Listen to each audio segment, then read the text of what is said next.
So they're sitting in a healthy position in fourth. Forest have got some really hard fixtures. Man City behind them, by the way.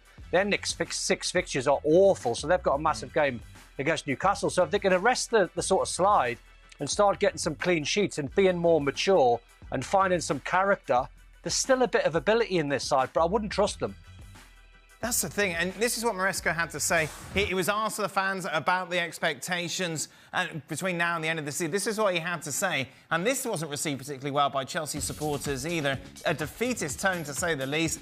They are 100% fair and correct. I grew up watching Chelsea winning games and competitions, but this Chelsea is not the same as that one. We are not ready to compete in 4 competitions in one season in this moment. How about competing in one, Frank? Because at the moment, they don't know they compete against anyone.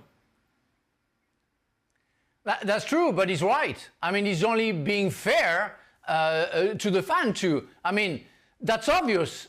Some people got carried away at the beginning of the season, well, you know, maybe before November, December, thinking that, as Don said, you know, they were in the title race. Yeah, maybe they were, but I never thought that. And I was like Maresca, because we knew the other side of the coin is that the fact that that team is immature, that they don't know what the future can be, they don't know how to handle a future, and as soon as they lost a game, 1 game, then 2 games, and now it's only 2 games won in 2 months. It's what happens to young players who are not ready. Isn't that giving Maresca a pass? Isn't it up to the manager to take these players, there's a lot of quality in there, and fix this?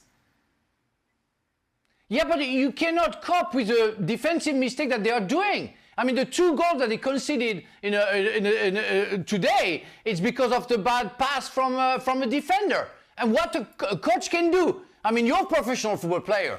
They can't teach you how to control and make a pass. Otherwise, you will never be a football player. So if they're not capable of doing it because they feel the pressure. Maresca's just gone up against a Brighton side, lost 7-0 against Nottingham Forest last week, but you're saying it's not his fault, it's individual players who are immature and making the wrong decisions.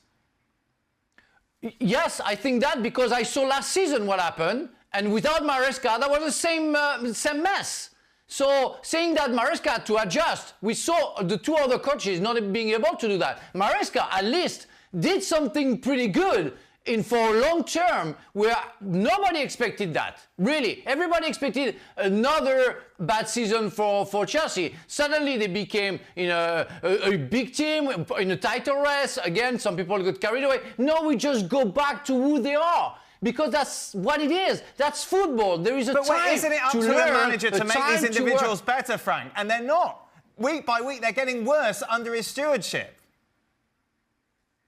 No, I don't think they're going worse. I think he tries to settle some stuff, but they're not capable of doing that because they're not helped by other people. We know how you have to find the chemistry with the players, by young players, but also experienced players. They don't have that. They don't have that. They can't copy somebody who has experience.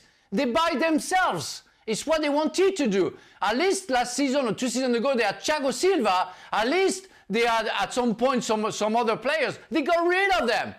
They got rid of those players. And now they are with a group of players, very young, talented, but nobody to help them out. Do you know the one that worries me, Dan? The one that worries me, and I've watched him a lot this season, is Enzo Fernandez in midfield. Because I watch him at times, and I've got no idea where he's being asked to play. He's being asked to play from the start of games in a double pivot alongside Caicedo.